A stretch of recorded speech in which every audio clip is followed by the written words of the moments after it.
Ate so amuluma tajja ku mugo. Batuluze. Muguzeewo. Omuntu wayakubye tulo. Kamuntu wayakubye tulo.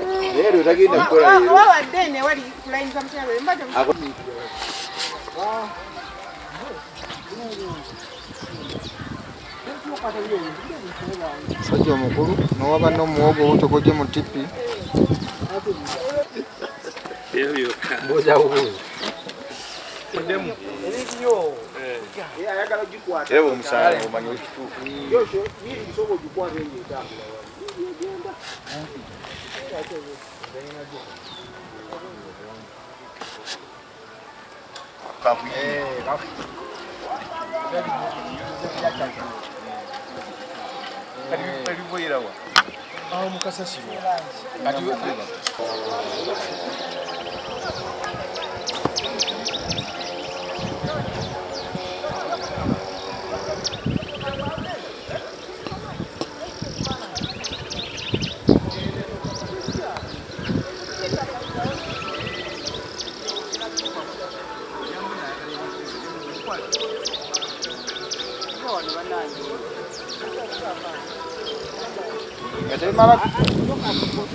Sawa yonna.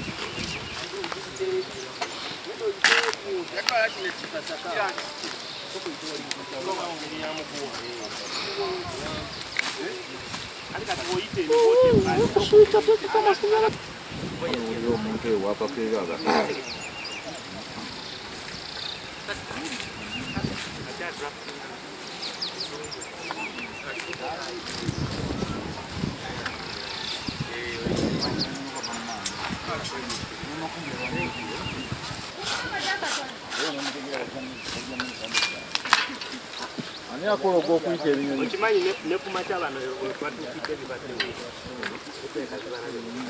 Ani akola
Yes, hello. My name is Engineer Kasim Kasana, and I'm the overhead maintenance engineer for UEDCL. Here we are at Waligo 33 kV from Kawanda, an interconnector that links Waligo and Kawanda substation. For over about 4 months, we've been experiencing frequent outages, and our numbers show us about 5 outages per month that are related to birds. As you can see, the area here has a lot of garbage, and garbage attracts marabou stock. in Uganda, that's Karoli. So marabou stock, and every time they are leaving ground and going to rest in their resting areas, they interfere with the lines and then power goes off. So today what we are doing, we are installing what we call the medium voltage line covers, material that we are going to use to insulate the conductors, and also install what we call the bad interrupt covers, material that will help us ensure that as and when the birds sit on the structures, they do not get electrocuted. So why we are doing this? We are doing this to ensure that the line is reliable and to ensure that we as well do not kill the birds. We don't want to kill the birds. On average, we lose about 4 million shillings every 15 seconds this line goes out. So you realize that it is a big deal to us in terms of revenue, in terms of customer experience and satisfaction.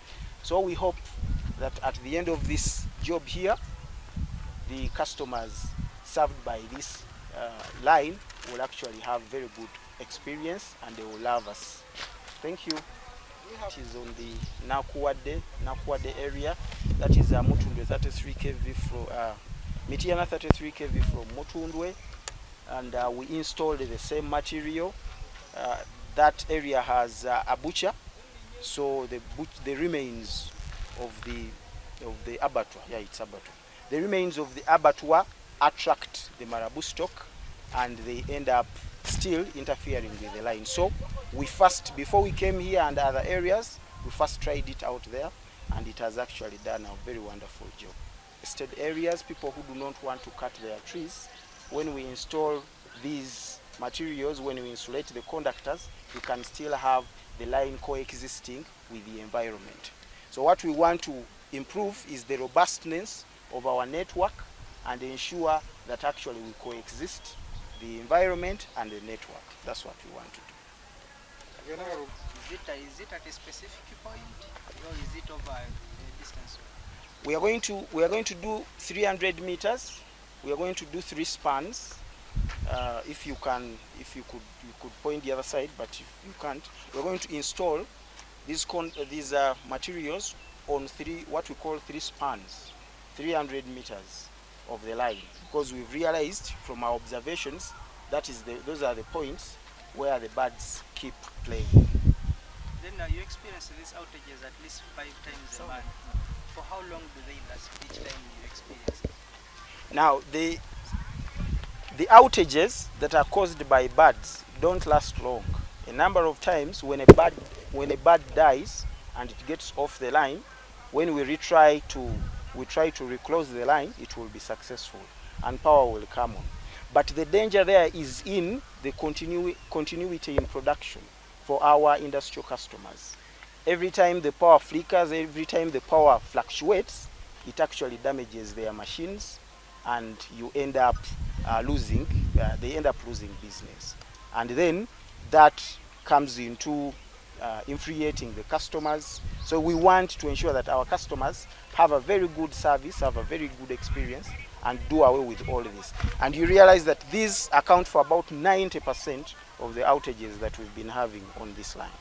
What is the geographical scale of the area that this line serves, and who are the customers that it serves? The customers here, we are talking about customers in Kungu, we are talking about customers in Chianja, we are talking about customers, a prominent customer, Ugachik. We are talking about Ugachik. We are talking about people in Namere. Talking about those people, but yeah, it's a wide coverage. It's a wide coverage. Banayi balamusiza. Ntandika na nze. Nze Engineer Kasim Kasana nga nkolanga omulabirizi wa line mu UEDCL mu Lufuti overhead maintenance engineer. Tuli wano tuzze kuteeka bipiira bitwalisenga ebipiira ku line tusobole okubanga ebinyonyi tebifa. Tulina obuzibu bwa kasasiro ono gwe mulaba ali mu kino ekitundu. Kasasiro ayita ebinyonyi bikalooli ne bibanga buli we bizannya obanga bisituka bigenda waggulu oba ogenda gye bibeera bigwa mu Masannyalaze, Amasannyalaze ne gavaako, ne bifa ate nago ne gavaako.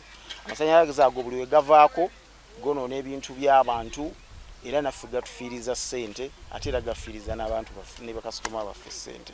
So ekituleese wano leero tugenda kuteeka ebipiira mu lufutufutu bye tuyita MVLC, medium voltage line covers, ku layini eno mu buwanvu bwa mita 3 nga tukizudde nti mwobwo obuwanvu mwekyo ekibangirizi ebinyonyi bino mwe bisinga okuzannyira, mwe bisinga okwettanira. Era tuli wano tugenda biteeka ku mita 3 tuteekeko ebipiira ebyo ne tusobole okuba nti ebinyonyi bijja ne bizannyirako nga tebifa nga ate n'amasannyalaze kwegali. So mu kyo kyonna twagala okubeera nti bakasitoma baffe tubawa amasannyalaze agatavaako tubeere nga tukolektinga ssente zaffe, so ate twagala n'ebinyonyi tubeere nga tetubitta. Ekirungi ekirala ekiri ku medium voltage line covers zino oba ebipiira bino bye tugenda okuteekayo tusobola n'obiteeka mu bibira ewayita ebibira, ewayita emiti, olinga alina emiti gye tayagala kugisala, tusobola era obiteekawo ne tubanga emiti tetugisala. So kituyambako okuba nti tukuuma obutonde nga tutaakiriza ebinyonyi okufa ate n'okubeera nga tusala emiti egiba giyita kumpi n'amasannyalaze. Mu kyo kyonna twagala kwongeza bugumu, twagala kuwa netiwaka yaffe maanyi okubeera nti esobola okubeerawo ng'ebeerawo n'ebinyonyi, ebeerawo n'emiti nga tetulina kye tutta ate nga tetulina kye tusala. Ebitundu ki ebisinza okukosebwa okufa kw'ebinyonyi bino nga bigudde mu masannyalaze? Ebitundu ebisinga okukosebwa ekyo munanga ajja kujja ababuulire, naye ebitundu nga Kkungu, Kyanja ebisingawo ajja kuba ebitundu byonna ebirimu ebinyonyi nga bibuuka ne bigwa mu layini. Kino kye twagala okukola twakikoze naakuwadde waliwo ewali abatwa we battira ente ezo we bamala okuzitta ebiba bivuddemu biyita ebinyonyi, biyita zikalooli nga zizza okulya era nazo we ziba zibuuka nga zigenda ne zigwa mu layini era amasannyalaze ne gaba nga gavaako ate nga n'ebinyonyi bifudde. Kati twagendayo ne tukola enkola y'emu eno ne tuteekayo ebipiira bino bye tuyita MVLC ne tubeera nga ebinyonyi tubitaakiriza okufa ate n'amasannyalaze gaffe ne gaba nga tegavaako. Era abantu beeyo abasanyufu nnyo olw'okuba nti amasannyalaze tegakyavaako olw'okuba nti ebinyonyi bigwa mu layini mu UEDCL. I hope I'm clear.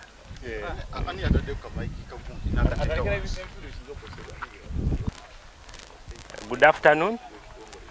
My name is Jimmy Chigundu. I'm the Area Operations and Maintenance Engineer, Namugongo Area Office, UEDCL. We've been having a challenge at one of our substations, that is Waligo substation, ever since the reinstatement of this interconnector. This interconnector, it's the line running from Kawanda substation feeding Waligo substation. We reinstated it on the 7th of March, this very year 2026. But ever since we reinstated it, we've been having a challenge. There are some people who had been displaced from Chitezi and they shifted to this place. This place is called Maganjo, LC1, Chidokolo. So they shifted to this place. They are dumping rubbish here, and every time they dump rubbish here, the marabou stock birds come and feed on what they have dumped here.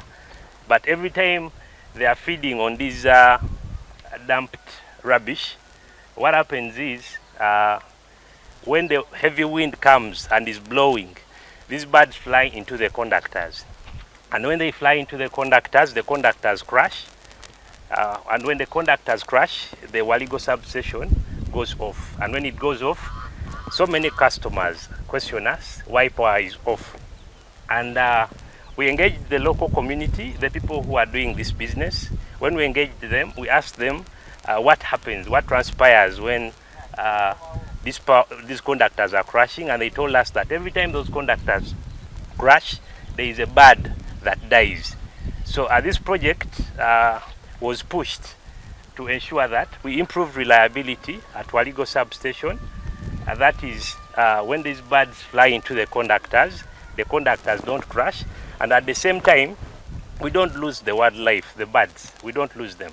So this project will help us to improve reliability at Waligo substation, and by Waligo substation I mean the areas around Chanja, Kungu, we have Namere, Mperere Namere, we have Lusanja, Chitezi, we have Lutete, we have Masoli, we have Chambogo Masoli, we have the entire Gayaza Road, then we have Kasangati up to Majije.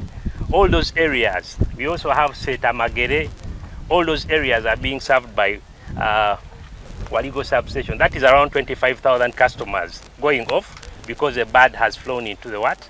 Into the conductors. So when we install these bird guards onto these conductors, yeah, we are sure we'll improve reliability at Waligo substation. Thank you. Any questions? Be immediate. It's going to be immediate. After restoration of power in the evening, the birds will no longer be dying, then power will not be going off because of birds.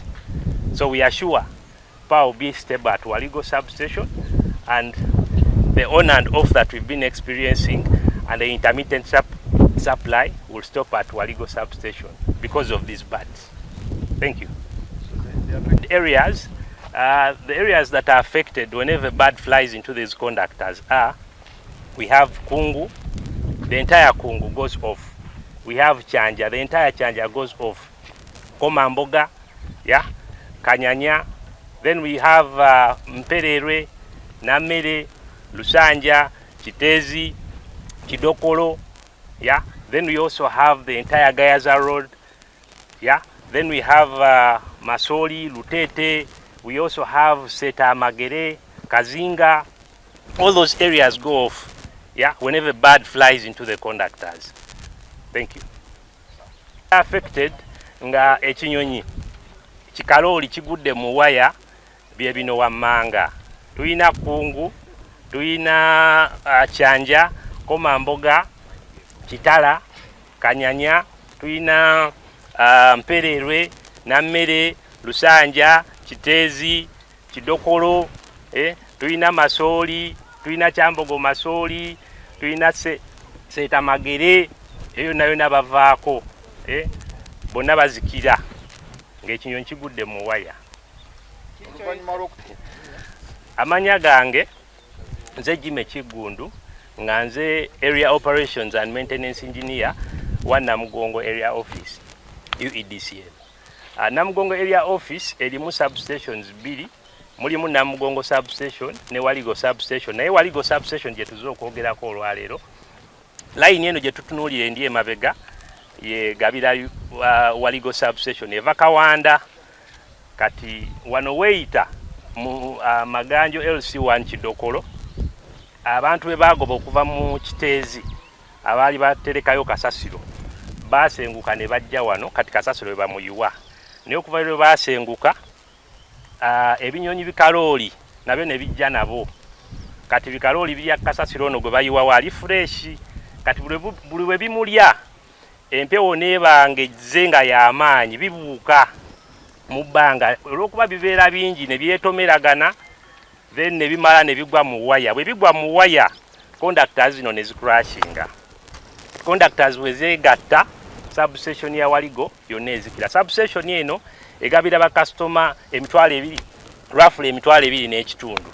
Kati bakasitoma bano emitwalo 2 n'ekitundu bonna ekinyonyi bwe kigwa mu waya bonna nga bavaako. Ate ekinyonyi bwe kiba kigudde mu waya nga nakyo kifa.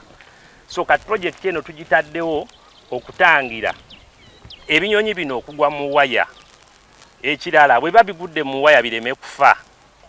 Batutaddeko ebipiira, tugenda teekako ebipiira nga obalaba abaami awo emabega bateekako ebipiira.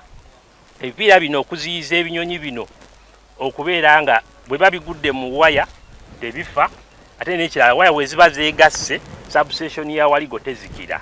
So project eno egenda kuggwa leero, era tusuubira enkyukakyuka mu buweereza bwaffe eri bakasitoma abava mu Waligo substation.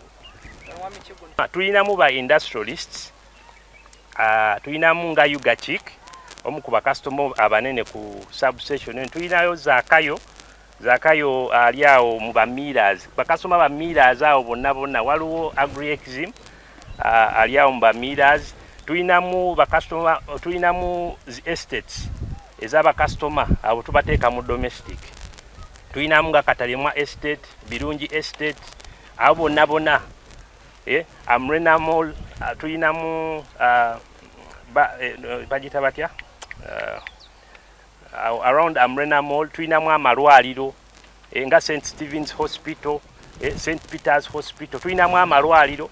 Bakasitoma bano bonna bali affected singa ekinyonyi kiba kigudde mu waya, bwe kigwamu bwe kiti nga bazikira. Kubamenyamenya bano bakasitoma batono mu mbala yammwe mu UEDCL bakasitoma abasinga obungi nti ba elites, saagala gamba nti babedde.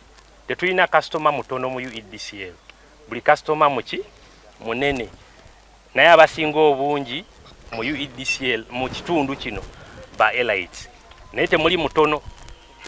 Amasannyalaze gano bwe gavaako, ekisooka nga gavuddeko, UEDCL eba teyingiza, ffe ng'ekitongole tuba tetukola tetuyingiza. Bw'oba otunuulira ku katale essaawa eno, amafuta ga bbeeyi.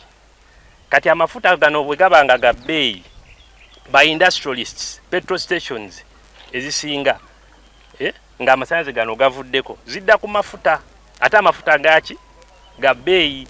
Kati ne weesinkananga kasitoma at the end of the month agenda sasulwa biiru, ate ng'abadde agula n'amafuta nga amasannyalaze gakoze gavuddeko. Mbadde mpa assurance eri abantu, nti bwe tunaba tumaliriza omulimu guno ogw'okuteekawo zino bad guards, tugenda tuuka ekiseera nga amasannyalaze tegakyavaavaako ku rate y'emu gye gabadde gakola gaviirako okutandika n'enkya.